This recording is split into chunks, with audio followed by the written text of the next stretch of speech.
குருவே சரணம். அனைவருக்கும் வணக்கம். இன்னைக்கு என்ன பார்க்க போறோம்னா, ஒரு 18 வயசு பெண்ணுடைய ஜாதகத்தை அவங்களுடைய பெற்றோர் கொடுத்து, இந்த பெண் +2 முடிச்சுட்டா, மேற்கொண்டு என்ன படிப்பு படிக்க வைக்கலாம் அப்படிங்கிற மாதிரி ஒரு கேள்வி கேட்குறாங்க. ஜாதகத்தை எடுத்து ஆராய்ச்சி பண்ணும்போது விருச்சிக லக்னம், மகர ராசி, திருவோண நட்சத்திரம், சந்திர திசை 3 வருஷம் 3 மாதம் 10 நாள் இருப்பு இருக்கும்போது பிறந்திருக்கிறாங்க. செவ்வாய் திசை ஒரு 7 வருஷம், அப்போ 10 வயசு வரைக்கும் போய் இருக்குது. இப்போ ராகு திசையில் புதன் புத்தி போய்கிட்டு இருக்குது. 18 வயசு பெண்ணு. அப்போ மேற்கொண்டு என்ன படிக்கலாம்? ராகு 7ஆம் இடத்துலேருந்து திசை நடத்துறாரு. புத்திநாதன் புதன் வித்தியாகாரகனாக இருந்து அஷ்டமாதிபதியாக இருந்து 6ஆம் இடத்துல இருக்கிறாரு. படிக்க முடியுமா அப்படிங்கிற ஒரு ஆராய்ச்சியில் இருக்கிறோம். வித்தியாகாரகன் எப்படி இருக்கிறாரு? முதல்ல 6ஆம் இடத்துல போய் உட்காந்துருக்கிறாரு. சுக்கிரன் ஜாரா வாங்கி சுக்கிரன் கூட இருக்கிறாரு. இங்கே தசாநாதன் ராகு சூரியன் ஜாரா வாங்கி சூரியன் கூட இருக்கிறாரு. லக்னாதிபதி செவ்வாய் உச்சம் பெற்ற நிலம்ல 3ஆம் இடத்துல சந்திரன் ஜாரா வாங்கி கூட இருக்கிறாரு. சனி 8ஆம் இடத்துல இருக்கிறாரு. குரு உச்சமாயி 9ஆம் இடத்துல இருக்கிறாரு. என்ன மாதிரி இருக்கு அப்படிங்கிறத பார்க்கலாம். ஜாதகத்தை ஆராய்ச்சி பண்ணி பார்க்கும்போது உங்க பெண் மேற்கொண்டு படிக்கிறதுக்கு வாய்ப்பு இல்லை. இப்போ அடுத்தாப்புல குடும்பம், குழந்தை ஊட்டி அது அப்படிங்கிறத நோக்கித்தான் போக போகுது. தற்சமயம் காதல் வயப்பட்டிருக்க வாய்ப்பு இருக்கு. என்னுடைய கணிப்பு சரியாக இருந்தா இப்ப வீட்டில் இருக்கிறதுக்கு வாய்ப்பு இல்லை, வெளியில போயிருக்கலாம், அதாவது ஓடி போயிருக்கலாம் அப்படிங்கிற மாதிரி சொன்னேன். பெற்றோர் ஆமாங்க உண்மைதான், ஓடி போயிட்டாங்க, 1 வாரம் ஆச்சு அப்படின்னு சொல்லி வருத்தப்பட்டாங்க. இது எப்படி கண்டுபிடிக்கலாம் ஜோதிட ரீதியா? ஏன்னா எடுத்தவொடனே ஒரு பெற்றோர்கிட்ட அப்படி சொன்னோம்னா அவங்களுடைய மனசு தாங்காது இல்லையா? அதையும் நம்ம யோசிச்சு தானே பேச வேண்டியதாக இருக்கு. அதை எவ்வளோ தெளிவாக ஸ்ட்ராங்காக சொல்ல முடியும் அப்படிங்கிறத பார்க்கலாம். லக்னத்துக்கு 7ஆம் இடத்துல ராகு உட்காந்து சூரியன் சாரை வாங்கி கூடையே உட்காந்து திசையை நடத்துறாரு.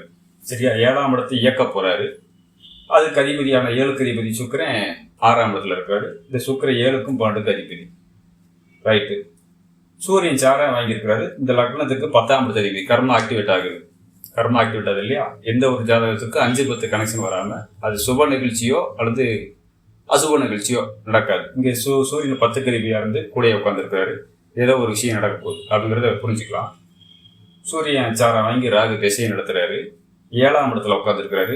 7க்கும் 12க்கும் உண்டான வேலையத்தையும் செஞ்சு ஆகணும் 6ஆம் இடத்துக்கு வாயிலாக. ஏன்னா சாரம் கொடுத்ததே சூரியன் தான்.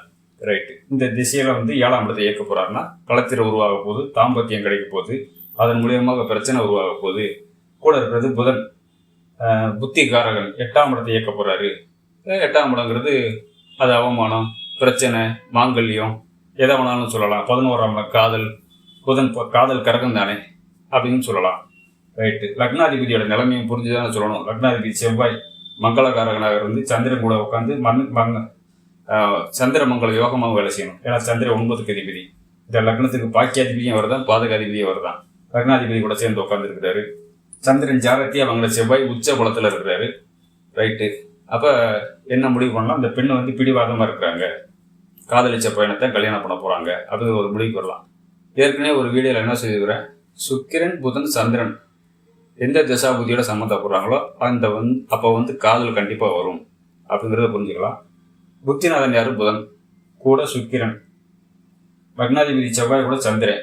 புத்திநாதன் புதன் தான் இந்த புத்தியவே நடத்துறாரு. சுக்கிரன் சாரமே வாங்கி நடத்துறாரு. செவ்வாயால பார்க்கவும் போடுறாரு 4ஆம் பார்வையால. செவ்வாய் சம்மந்தப்பட்டா திருமணம் நடந்துடும். வந்துச்சா? செவ்வாயே லக்னாதிபதியை போடுறாரு இல்லையா? இந்த செவ்வாய் தசானதன் ராகுக்கு திரிவோணத்தில் வர்றாரு, சம்மந்தத்தில் வர்றாரு. அப்போ செவ்வாய் சம்மந்தப்பட்டா திருமணம். சரி, ரைட்டு. இதுவே ஒரு 25-30 வயசு பெண்ணுக்கு இதே மாதிரி செவ்வாய் திசை நடந்தால் திருமணம் நடக்குமா அப்படின்னா ஜோதிட ஆர்வலர்களுக்காக புரிஞ்சுக்கோங்க. 25 வயசு அல்லது 30 வயசுக்குள்ள இருக்கிற பெண்ணுக்கு செவ்வாய் திசை நடந்தாலும் திருமணம் நடக்காது. ஏன் நடக்காது அப்படின்னா செவ்வாய் உட்கார்ந்து இருக்கிற வீடு சனியுடைய வீடு. சனி மந்தகாரகன். அந்த வீட்டடி அதிபதியை போலையும் செவ்வாய் செயல்பட்டு தான் ஆகணும். இது எல்லா கிரகங்களுக்குமே பொருந்தும். ஆமாம், என்ன நினைக்கிறோம், ராகு கேதுக்கு மட்டும்தான் அப்படின்னு நினைக்கிறோம். அப்படி கிடையாது. செவ்வாயாக இருந்தாலும் சந்திரனாக இருந்தாலும், சந்திரன் வேகமாக போகக்கூடிய கிரகம் தானே இல்லையா? செவ்வாய் அதே மாதிரி வேகம், சுறுசுறுப்பு இல்லையா? என்ன இருந்தாலும் சனியுடைய அந்த மந்தத்தன்மையும் இருக்குங்கிறதுனால செவ்வாய் திசையே நடந்தாலும் உச்சம் பெற்ற செவ்வாய் திசையாக இருந்தாலும் கூட நடக்காது. அது செவ்வாய் திசை நடக்காது. ஆனால் இந்த பெண்ணுக்கு செவ்வாய் திசை 10 வயசுக்குள்ளேயே முடிஞ்சிருச்சு. அதனால நம்ம எடுக்க வேண்டியதில்லை. ஒரு உதாரணத்துக்காக சொன்னேன். இப்போ செவ்வாய் திசை முடிஞ்சிருச்சு, ராகுடைய திசையெல்லாம் நடக்குது. ராகு சுக்கிரனை போல செயல்பட்டாகணும். சுக்கிரன் உணர்ச்சியை கொடுக்கக்கூடிய கரகம். இந்த லக்னத்துக்கு 7க்கு அதிபதி. அப்போ களத்திரத்தை உருவாக்கி கொடுக்கணும், தாம்பத்தியத்தை கொடுத்தாகணும். சுக்கிரன் பொதுவாகவே களத்திர காரகன். செவ்வாய் பெண்களுக்கு களத்திர காரகன். திரிகோண சம்பந்தத்தில் வராது. ராகுக்கும் செவ்வாய்க்கு திரிகோண சம்பந்தத்தில். புத்திநாதன் புதன் கூடயே சாரம் கொடுத்து உக்காந்துருக்கிறார் சுக்கிரன் இல்லையா. அப்போ குடும்பத்தை அமைச்சு கொடுக்கணும், காதல் திருமணம் ஆகுது, வீட்டை விட்டு ஓடி போகிறாங்க, கல்யாணம் பண்ணிக்கிறாங்க. இது இப்படி போகுது. இது இன்னும் எளிமையாக புரிஞ்சுக்கணும்னா எப்படி புரிஞ்சுக்கலாம் அப்படின்னா, நான் இந்த திசை நடக்கும்போது இந்த இடத்துல லக்னமாக பிடிச்சிக்குவேன். எப்போ ராகு திசை எப்போ ஸ்டார்ட் ஆச்சோ 10 வயசுலேருந்து 28 வயசு வரைக்கும் நடக்கக்கூடியது ரிஷப லக்னமாக எடுப்பேன்.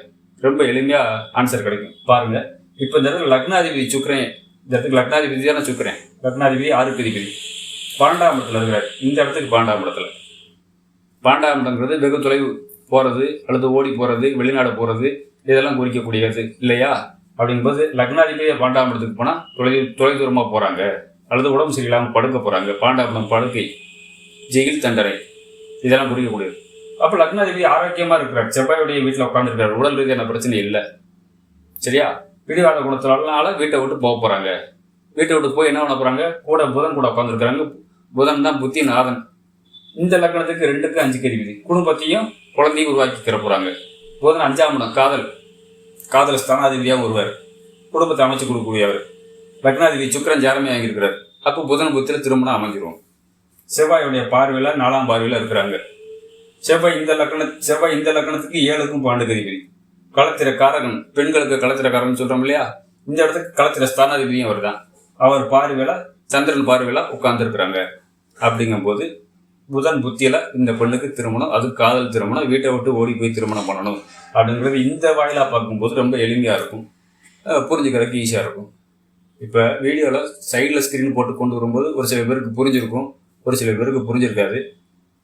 இப்படி ஒரு போர்டு வச்சு சொல்லும்போது தொட்டு காட்டும் போது இன்னும் கொஞ்சம் எளிமையாக இருக்கும் அப்படிங்கிற மாதிரி ஒரு புது விதமாக கொண்டு வந்தாச்சு. எப்படி இருக்குன்னு இந்த வீடியோ பார்த்துட்டு கமெண்ட்ஸில் சொல்லுங்கள். பிடிச்சிருந்தா லைக் பண்ணுங்கள். புரியலைன்னா எந்த இடத்துல புரியலைன்னு சொல்லுங்கள், பழையபடி முயற்சி பண்ணுவோம். இதே மாதிரி கொண்டு போகலாமா இல்லையா அப்படிங்கிறதையும் உங்களுடைய கமெண்ட்ஸ் மூலயமா நான் தெரிஞ்சுக்கிறேன். அனைவருக்கும் நன்றி, வணக்கம்.